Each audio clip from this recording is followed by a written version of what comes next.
Technically speaking, Godzilla is a massively oversized lizard twice the size of the Empire State Building, capable of letting out massive amounts of concentrated nuclear energy through his mouth. And this giant oversized lizard is almost as popular as Batman, Superman and Spiderman. And there has been tons of other big and successful monster movies across history, but none of them has been able to attain as much stardom and popularity as Godzilla. So, what exactly made this fictional creature so popular across the world?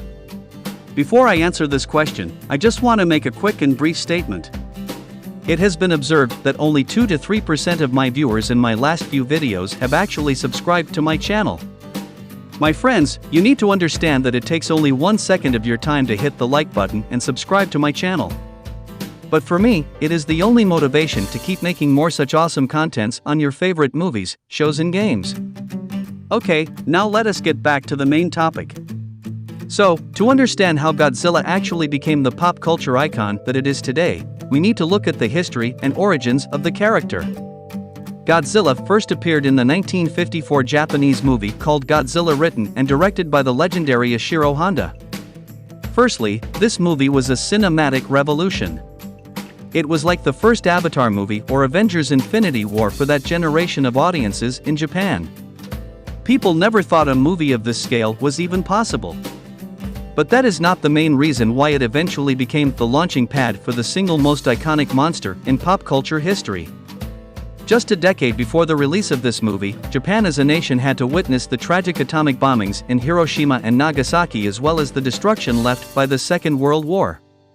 These incidents unfortunately resulted in bringing about a sense of fear and trauma in the minds of the common citizen of the country. The 1954 Godzilla movie introduced us to this monster who was invented to give some sort of a form to the unspoken fears and anxieties of the people, and he was seen as the physical manifestation of the fears about the atomic bomb and the lingering effects of war. So, Godzilla, as you can see, is not just any monster like King Kong or the giant shark from the Jaws movie. He has a much more deep, philosophical, emotional and historically significant symbolic meaning. Godzilla 1954 may not be a great movie by today's standards, but it definitely launched a new genre of monster movies that people back then did not even think was possible.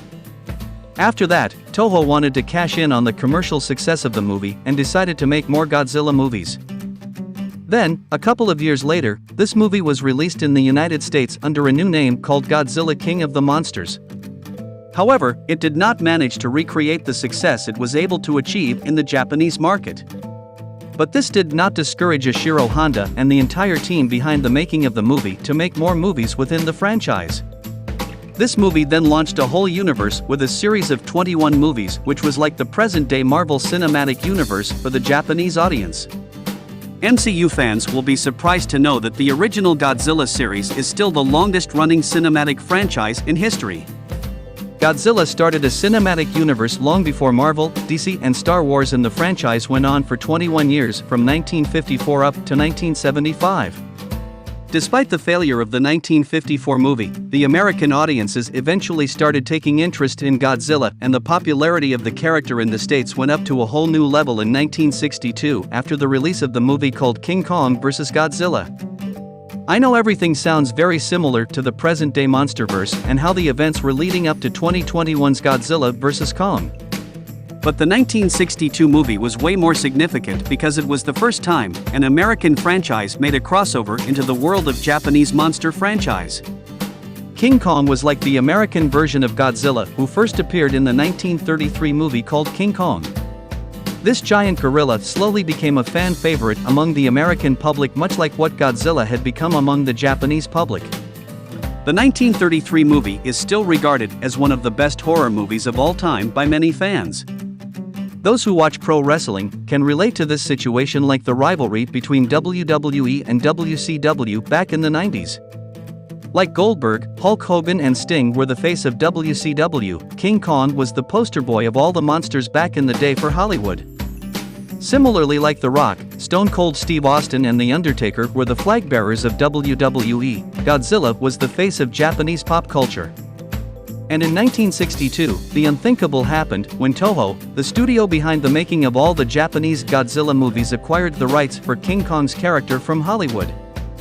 This was done in an effort to popularize King Kong in the international market, and at the same time, this proved to be another chance for Toho to launch Godzilla within the American market.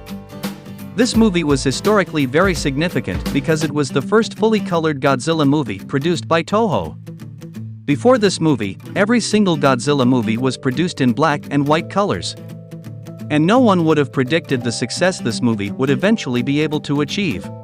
Upon its release, this became the second highest grossing Japanese movie ever. What is more surprising is that this movie still remains the most attended Japanese movie till date.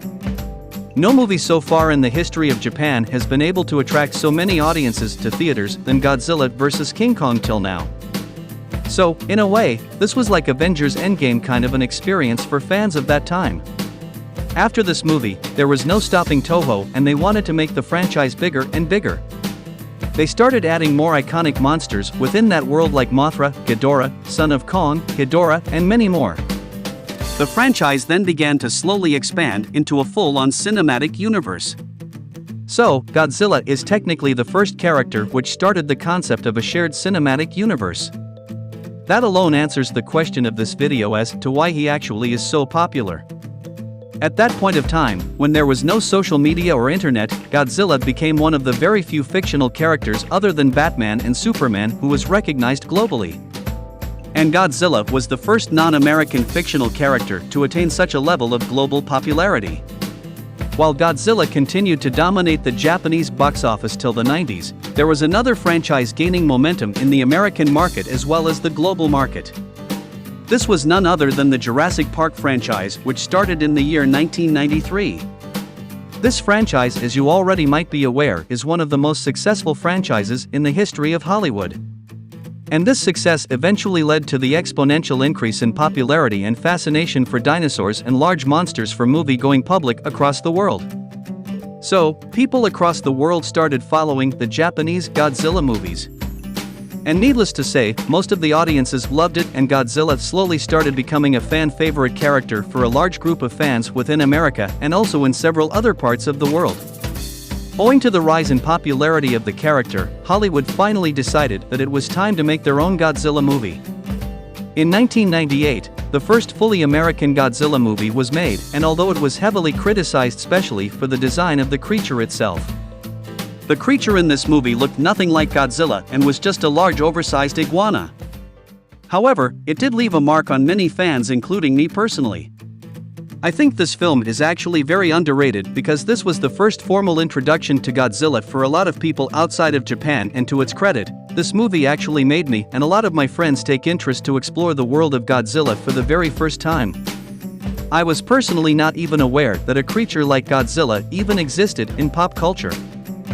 As a child, I would never get tired of watching this movie, and I used to watch it every single time it came on television. This whole concept of a giant dinosaur running around the city seemed really cool and exotic to me. On the other hand, Godzilla remained an incredibly popular figure in the Japanese movie industry. A lot of Godzilla contents slowly made its way into the market, including live-action movies, comic books, and animated movies. Godzilla's popularity was growing at a slow and steady way up until 2014, when it reached a whole new level. The Marvel Cinematic Universe suddenly became the hottest thing in cinema since 2008, and this was the talk of the town across every household in the world. And the seeds for another live-action cinematic universe was planted in 2014 with the release of the second fully Hollywood-based American Godzilla movie. As I mentioned, Godzilla was already a very popular figure across the world at this point, and a shared cinematic universe based off the world of kaijus was one of the most intriguing and exciting ideas for many science fiction movie lovers. Together with the rise of the popularity of the MCU and its concept of a shared cinematic universe, combined with Godzilla's growing popularity across the world, makes the monsterverse the most exciting thing in global cinema other than the MCU right now. I hope I was able to answer the question of why Godzilla is such a popular figure in pop culture today. If you have any questions, please let me know in the comments below. And please do not forget to like this video and subscribe to my channel. As I said, it really means a lot. Thanks for watching. Have a great day.